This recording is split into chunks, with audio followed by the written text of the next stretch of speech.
Hi, my name is Kathryn, and I'm going to be telling you the story of Rumplestilskin. No one really knows how it's by, but anyways, let's get on with the story. Once there was a miller's daughter. She was extremely clever. But the miller's daughter's father was always boasting about her to the king, and the king said, "Prove it." So the miller's daughter's father said, "Fine, my daughter can spin here into gold." He'll say, "You can take her to the palace for anything." But the daughter was scared.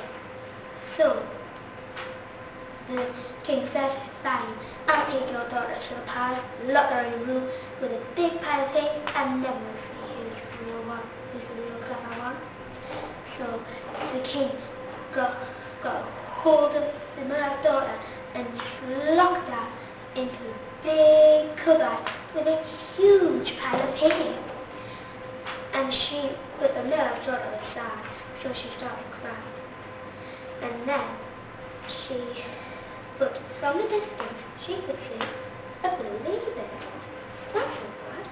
Then suddenly the ladybird popped into a little funny man dressed in blue.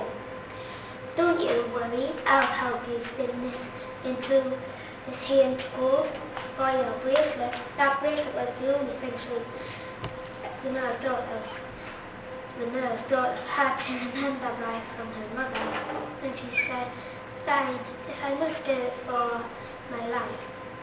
So the miller's daughter took off her bracelet and gave it to the little funny man dressed in blue. And he said, "Go to sleep." So she went to sleep. While the little funny man was awake all night, spinning the big pile of hay into beautiful gold string. The next morning, the king came in. "You must have got some help. I need to prove it more." So he looked at an even bigger pile of hay. And she was trying to spin, but she tried to do it on her own. But she couldn't even get one single piece of the string. So then she was crying, and then she saw the ladybird again, and it popped into the little funny man dressed in blue. And then he said, "I'll help you spin this hay into gold for your locket." That was the only locket she had to remember. The miller's daughter had to remember from her grandparents. And she said, "Fine, if it's for my life." So she took off her locket, gave it to the little funny man dressed in blue, and she went to sleep. Like usual, and the little funny man, he spun every single piece of hay into beautiful gold string. The next morning the king came in. "You can't be doing it. My eyes are cannot believe it. I need more proof." So we locked her in an even bigger room, an even bigger pile of hay. And he said, "Spin it into gold or you die." So the king locked her in a room, and she was up until midnight. Struck. The little funny man didn't care. It was 1 o'clock, then 2, then 3. The little funny man suddenly came and popped, and it was the ladybird again. So it popped into the little funny man again. And as usual, he would say, "I would help you for your but this time there was nothing else she had. So he said, "You can give me your first baby when you become queen. Deal?" And then the miller's daughter said, "Deal." So then she went to sleep as usual, while the funny man spun the big pile of hay into beautiful gold string. And that's when she knew she had got it. The next morning the king came in and said, now we have enough gold to city." So then the miller's daughter got married to the king, and she became queen. And that's when, and normally you would think it's the end of the story, but you know what? It wasn't the end of the little funny man in blue.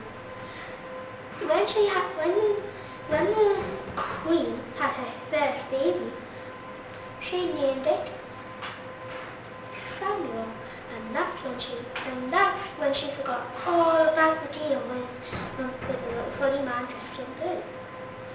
So once she was ruling over the kingdom, and that's when the little blue ladybird came again and popped into the little funny man dressed in blue. And he said, "Give me your baby," and he grabbed the baby, and he said, but the maid grabbed the baby back and gave it to the queen. And the little funny man dressed in blue said, "What are you doing? We had a deal. Remember when I helped you ages ago?" Then the queen said to the little funny man dressed in blue, "I don't know what you're talking about. I never made a deal in my life. I would never." Then he said, "Well, since you don't remember, I'll just have to use my memory spray." So the little funny man sprayed the queen so she could remember. She remembered everything. She said, "Oh yes, I remember now. You made a deal with me." Oops. So then she said, "We could make another deal attached to this deal. You could have 3 tries for 3 days to try and guess my name." And she said, "You may start now on this day. You get 3 tries for 3 days. Remember?" Bobby? No, wait. Froggy? You must be kidding me. Okay, then, Sammy? Where have you been? So then, it came the next day, and the little funny man came again from the ladybird, pop, and it went on blue again.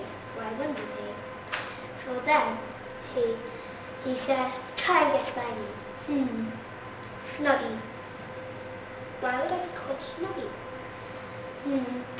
Grubby? I don't know, so I thought not. Toady. Why would I be called Toady in a million years? Okay. Try and guess tomorrow. But luckily, the maid was out picking berries, and she saw the little funny man dressed in blue again. And the little funny man dressed in blue was going, "I'm Rumplestilskin, I'm Rumplestilskin." And she said, this has gave away my trick, Rumplestilskin.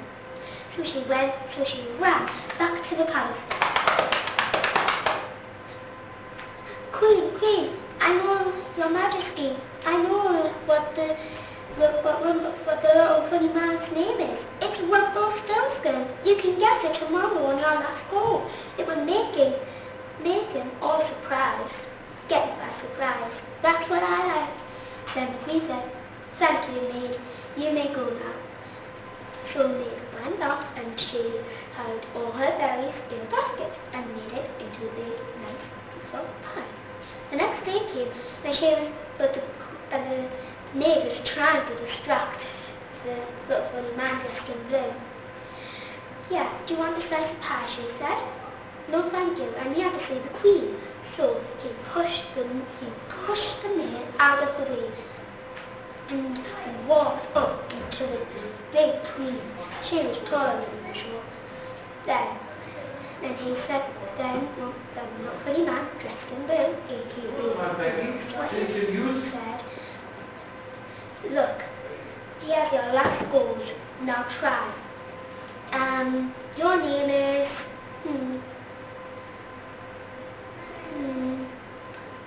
Bookie? No. Dog? Okay. Rumplestilskin. Yes. I get to keep my baby. And once Rumplestilskin heard the news that she got him, he was so mad that he destroyed his house so he had nowhere to live. So she said, look, I'm going to banish you from here for being mean and trying to steal the Queen's baby. God, take him away. And that was the end of the poor little Rumplestilskin, aka the little funny man dressed in blue. The end.